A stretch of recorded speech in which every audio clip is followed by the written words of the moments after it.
শাইখুল হাদিস আল্লামা আজিজুল হক সাহেব রহমতুল্লাহ আলাইকে মিথ্যা মামলা দিয়ে জেলখানায় পুরে দেয়া হলো।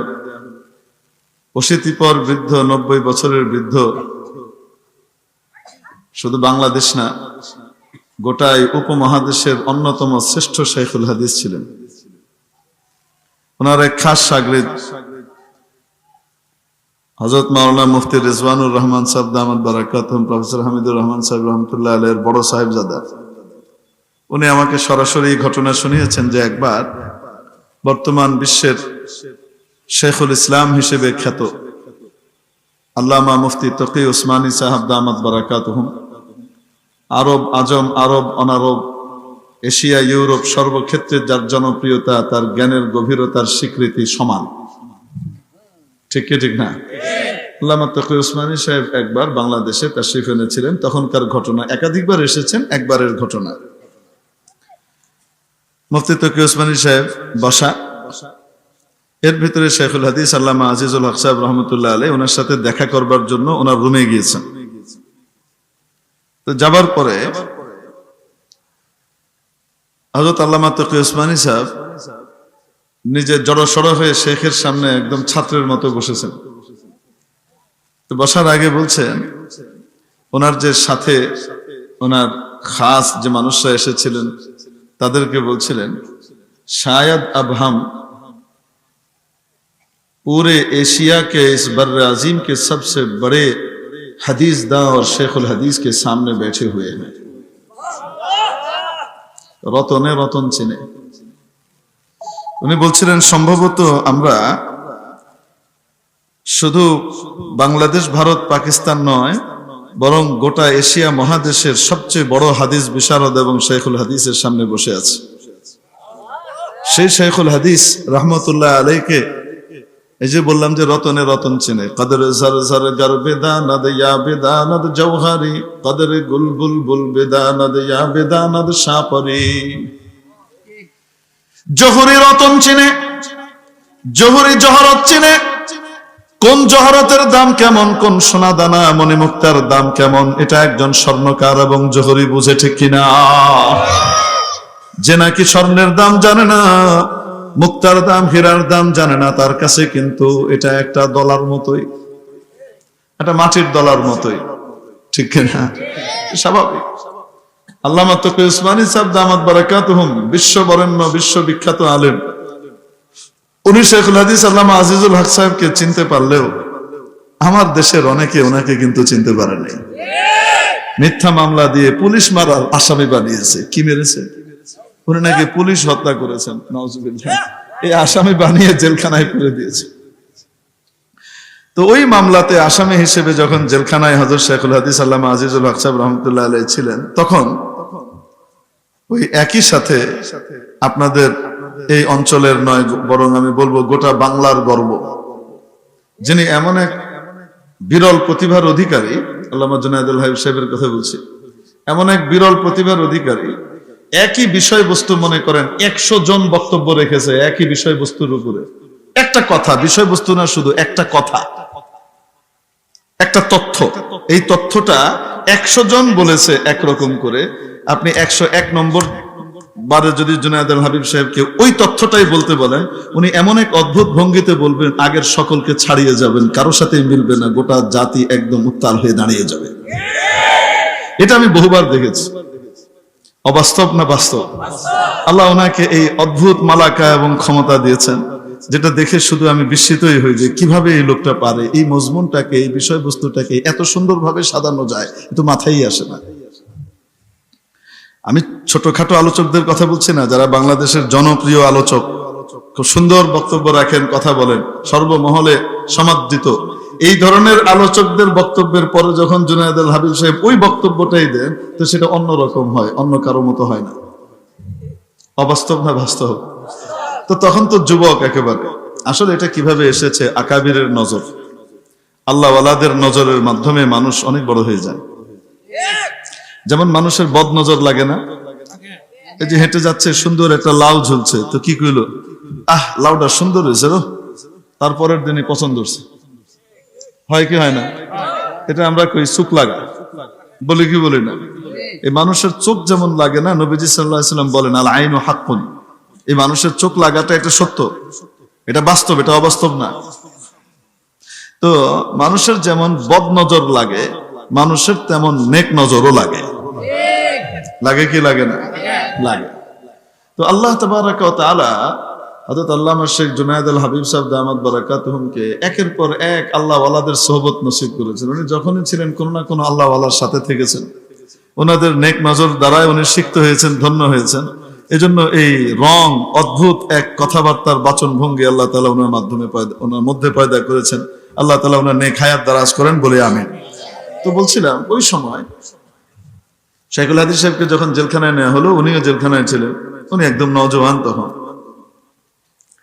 তো যারা জেলখানায় থাকে না, এদেরকে হ্যারাসমেন্ট করার একটা বেশ কিছু সিস্টেম আছে, মানে পেরেশান করার কিছু সিস্টেম আছে। সেই সিস্টেমের একটা হলো এক জেল থেকে আরেক জেলে বদলি করবে খালি। এই যে এক জেল থেকে আরেক জেলে বদলি হয়, যে প্রিজন ভ্যানে করে যাওয়া, এটা যে কি কষ্টের, এটা এনে বসে আপনাদেরকে বোঝানো যাবে না। ওই দেখেন না, ওই যে মুরগির খাঁচার মতো এরকম জালি দেখা যায়, ওইখান থেকে এরকম করে কথাবার্তা বলে মানুষের না, ওই টাইপের। ভিতরে কোনো বেঞ্চ টেঞ্চও ঠিক মতো থাকে না, হ্যাঁ, মানে যা থাকে সেটা না থাকার মতোই, কোনোটার ভিতরে থাকে কোনোটার ভিতরে থাকে না, টানা একটা বসার মতো কিছু একটা, তার ভিতরে আবার এক জায়গায় ভাঙ্গা, ওখানে বইতে গেলে আবার পিছনে নিচ দিয়ে একটা আল ফিটে যায় জায়গা মতো, বুঝতে পারছেন? এমনও আছে অনেক। তো এক জেল থেকে এক জেলে পাঠায়, তো ওনাদেরকে বরিশাল জেলে পাঠাইছে। কোথায়? বরিশাল জেলে। কই ঢাকা, কই বরিশাল। এখন না পদ্মা ব্রিজ হয়েছে, মাশাআল্লাহ, যারা বানাইছে তাদেরকে আমরা অ্যাপ্রিসিয়েট করি, ধন্যবাদ জানাই। আল্লাহ তাআলা তাদেরকে আরো কাজ করার তৌফিক দেয়, ভালো ভালো কাজ করার তৌফিক দেয়। আর জেলখানায় যে সমস্ত হুজুররা আছে তাদেরকে তাড়াতাড়ি বের করে সসম্মানে তাদের সাথে মহব্বত করার তৌফিক দেয়। তো মাশাআল্লাহ, তো ওখান থেকে প্রায় 1.5 দিন লেগে গেছে কোথায় যেতে, এই ফেরি ওই ফেরি, এই ফেরি ওই ফেরি, আর গতি বেশি উঠানো যায় না, পাহারাদারির অনেক ভয় ঝামেলা আছে, সব জায়গায় থামায়ও না। তো একদম ক্লান্ত শ্রান্ত হয়ে সন্ধ্যাবেলায় কি করছে, পৌঁছাইছে গিয়ে, একদিন রওনা হয়েছে, এর পরের দিন সন্ধ্যাবেলায় গিয়ে, মানে রাতের দিকে গিয়ে পৌঁছাইছে মাগরিবের পরে বরিশাল জেলে। জেলখানার ওইখান থেকে নামানোর পরে ডেপুটি জেলার রিসিভ করে, একজন ডেপুটি জেলার থাকে যে রিসিভ করে।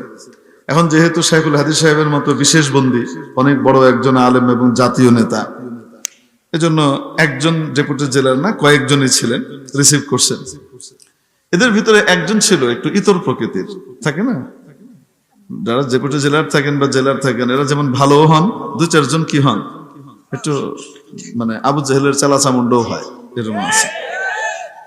তো এখন হুজুরকে নামানোর পরে হুজুরকে কটাক্ষ করে খোঁচা মেরে বলতেছে, সবাই তো বিধ্বস্ত একেবারে।